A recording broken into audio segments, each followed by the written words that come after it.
আমি একটা কথা বলবো, বাঙ্গালকে হাইকোর্ট দেখানোর চেষ্টা করা হলে আগুন জ্বলে উঠবে।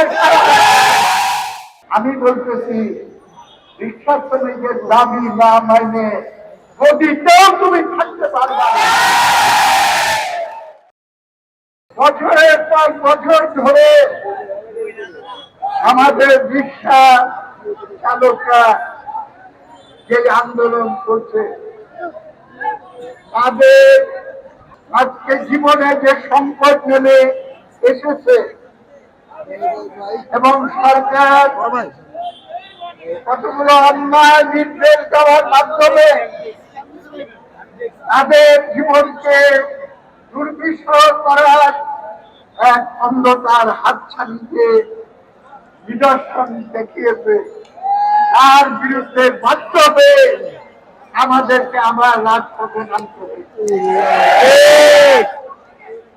আপনারা নেতাদের কথা শুনেছেন, আপনাদের লক্ষ্য, আন্দোলনের লক্ষ্য এবং উদ্দেশ্য এখানে পরিষ্কার হয়ে গেছে। আপনারা অন্য কারো সিন্দুক ভেঙে টাকা চুরি করার দাবি করেন নাই, আপনারা কারো কাছে ভিক্ষা করারও দাবি করেন নাই। আপনারা বলেছেন যে আমাদের হাত আছে, পা আছে, আল্লাহ তাআলা দিচ্ছে, আমরা এটা কাজে লাগাই নিজেরা বাঁচতে চাই, দেশকেও বাঁচাইতে চাই। তাহলে পরে এই অন্যায় সিদ্ধান্ত সরকার কেন দিল, এই কথাটা সম্পর্কে আমি বলব।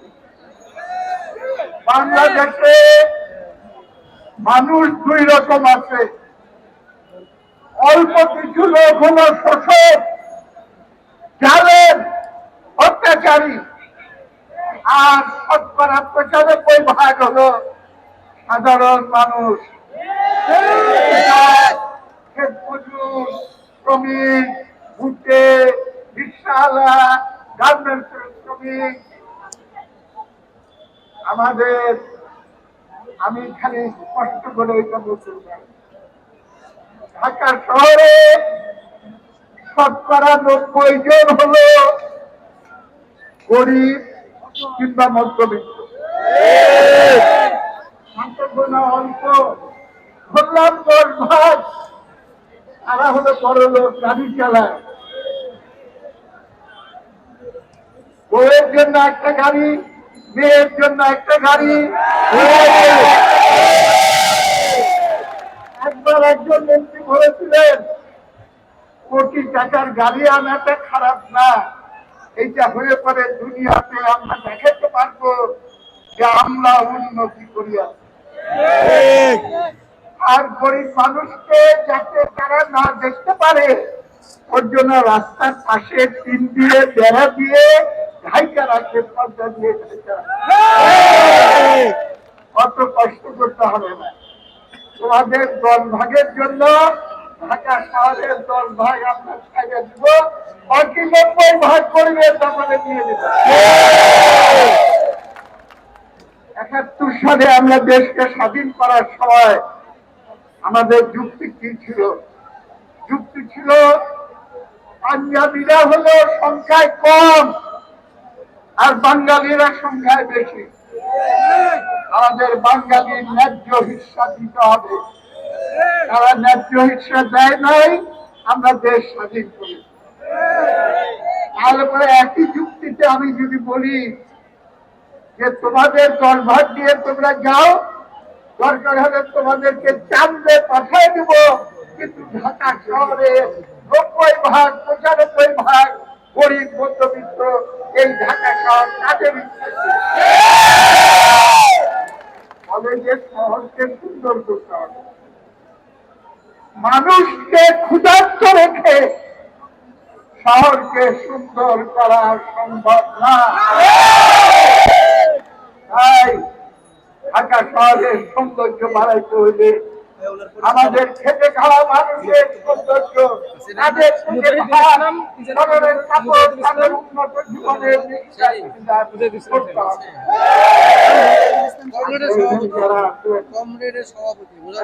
গ্রাম থেকে শহরে হয়ে আসছে নাকি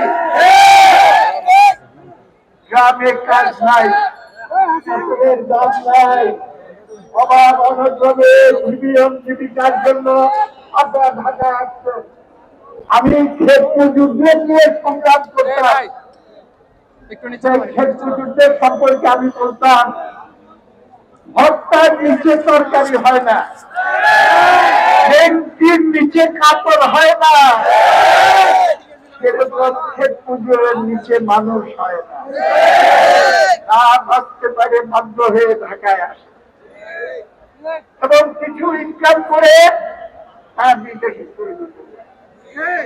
হাসিনা যখন প্রধানমন্ত্রী ছিল আমার সঙ্গে একটা বাহাস হয়েছিল, তিনি বললেন সেলিম ভাই আপনি খালি সমালোচনা করেন, আপনি খালি হিংসা করেন, কিছু লোকের হাতে টাকা জমুক, চুয়ায়ে একসময় গরিবের কাছে যাবে, চুয়ায়ে পড়তে পড়তে আস্তে আস্তে গরিবের কাছে যাবে। আমি বললাম চুয়ায়ে গরিবের কাছে যায় না, টাকা চলে যায় সুইজারল্যান্ডে, মালয়েশিয়ায়। এদের হাতে টাকা জমতে না দিয়ে এই টাকা আমার গার্মেন্টসের শ্রমিকদেরকে দেন, এই টাকা আমাদের রিক্সাওয়ালা ভাইদেরকে দেন।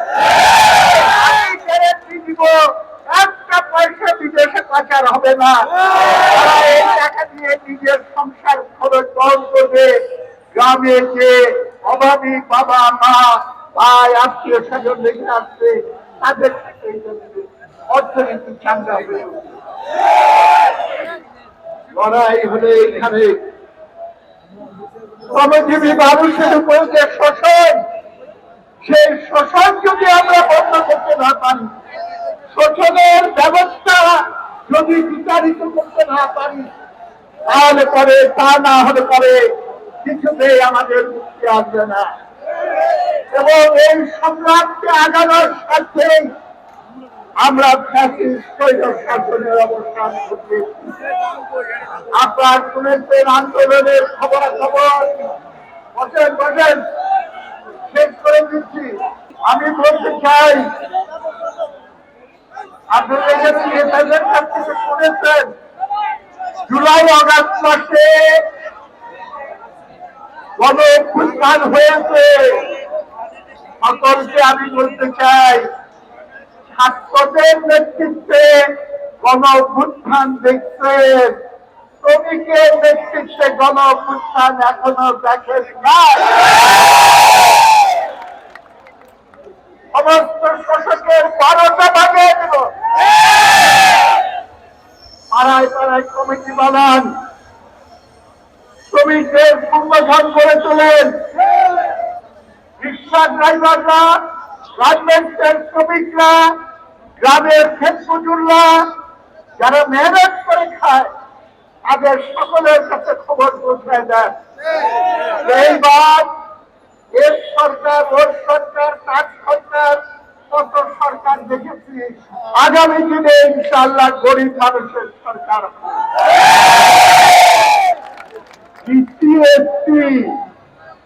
ব্যাংকের কর্মকর্তা কর্মচারী, মিলিটারি অফিসার, জওয়ান, পুলিশ বাহিনী সবাই হবে এই সংগ্রামের সৈনিক। তাদের ভিতর থেকে আমরা এই রাষ্ট্রকে গড়ে তুলব। কেউ খাবে আর কেউ খাবে না, এইটাই হলো বৈষম্যের বিরুদ্ধে যদি কেউ থাকতে চায় তাহলে পরে তাকে আন্দোলনটা সেই জায়গায় দিয়ে যেতে হবে। হাইকোর্টে খবর আপনারা শুনছেন, আমি একটা কথা বলবো, বাঙ্গালকে হাইকোর্ট দেখানোর চেষ্টা করা হলে আগুন জ্বলে উঠতে লড়াই চালাইতে থাকেন। আইনসিদ্ধ ভাবে আমরা লড়াই করতেছি, সেই লড়াই আগে গিয়ে ইনশাআল্লাহ আমাদের বিজয় আমরা ছিনিয়ে আনতে সক্ষম হব। আমি ইউনূস সাহেবকে বলতে চাই, ইউনূস সাহেবকে বলতে চাই, এই সরকারের উদ্দেশ্যে বলতে চাই,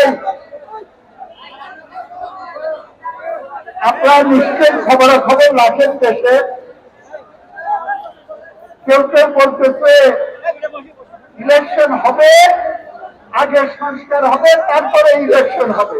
ঠিক আছে, আমি সেইটা নিয়ে আলোচনা করতে চাই না, কিন্তু আমি এটা বলতে চাই, সংস্কার কি করবা না করবা সেটা আর একটা বিষয়, কিন্তু আমার বিশ্বাস শ্রমিকের বিরুদ্ধে যে ব্যবস্থা নেওয়া হচ্ছে সেটাকে প্রত্যাহার করে তাদের জীবন জীবিকার নিশ্চয়তা বিভাগে সিদ্ধান্ত আগামীকাল কোর্টে হোক আর না হোক, আজকে সরকারের পক্ষ থেকে সেটা সিদ্ধান্ত নিতে হবে। যদি এটা না হয়, সরকার না করে, সংস্কার না করে নির্বাচন দিব না, আমি বলতেছি বিশ্বাস শ্রমিকের দাবি না মানে গদিতেও তুমি থাকতে পারবা না। এরকম সাহসের সঙ্গে সব জায়গায় সংগঠন গড়ে তোলে।